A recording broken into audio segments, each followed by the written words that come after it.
Gila sih, harga satu papan tempe di London ternyata bisa buat beli 10 porsi ayam geprek di sini.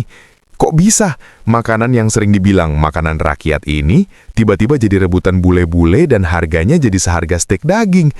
Apa kita yang selama ini ngeremehin?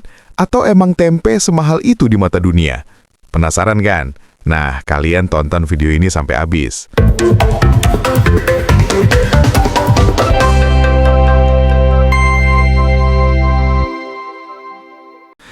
Oke, jujur ya, siapa yang dulu sering diledekin mental tempe? Nah, sekarang kata-kata itu udah nggak relevan lagi guys. Di Amerika dan Eropa, tempe lagi dibilang sebagai superfood. Kandungan proteinnya yang tinggi dan proses fermentasinya yang alami, bikin tempe dianggap lebih sehat dari daging merah. Tempe itu sebenarnya salah satu superfood terbaiknya di Indonesia. Superfood. Makanan super kalau saya bilang. Kenapa? Kalau Anda makan kedelainya aja sama Anda makan tempe itu beda cerita. Di tempe ya, kalsiumnya naik berkali lipat. Apalagi ada vitamin-vitamin yang biasanya tidak ada pada produk nabati, gara-gara dibikin fermentasi atau dikasih ragi kayak begini, tiba-tiba dia muncul. Ya, salah satunya vitamin B12, riboflavin seingat saya. Nah itu biasanya hanya ada pada daging hewan, tapi di tempe ada. Keren. Buat mereka, tempe itu solusi diet paling keren. Makanya, kalau di pasar kita cuma 5.000 perak, di sana satu kemasan kecil bisa tembus Rp60.000. Halo, nah untuk yang penasaran berapa sih harga tempe di Amerika? Jadi untuk tempe sebesar ini harganya $5 atau kalau dirupiahin sekitar Rp80.000. Bukan cuma soal harga, status tempe juga lagi di ujung tanduk dalam artian positif. Pemerintah kita lagi resmi daftarin budaya tempe ke UNESCO.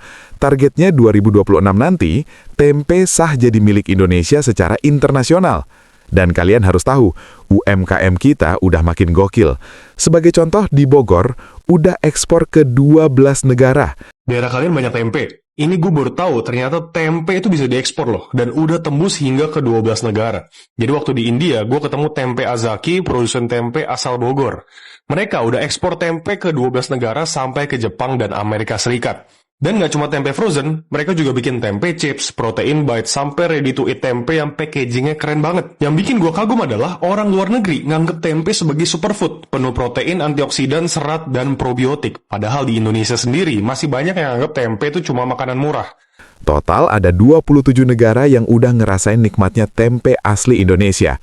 Mulai dari Jepang, Chile, sampai Arab Saudi.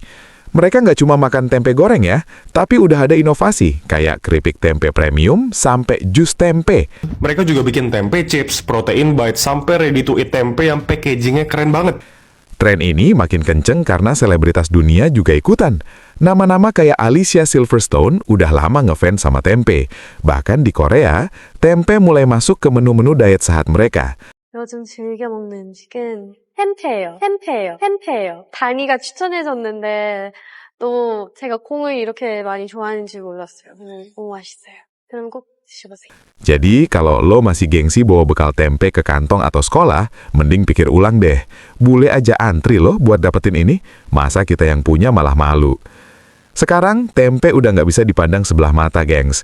Ini merupakan aset emas yang dimilikin sama Indonesia. Menurut kalian, kenapa ya tempe baru viral sekarang padahal dari dulu udah enak? Silahkan komen di bawah ya.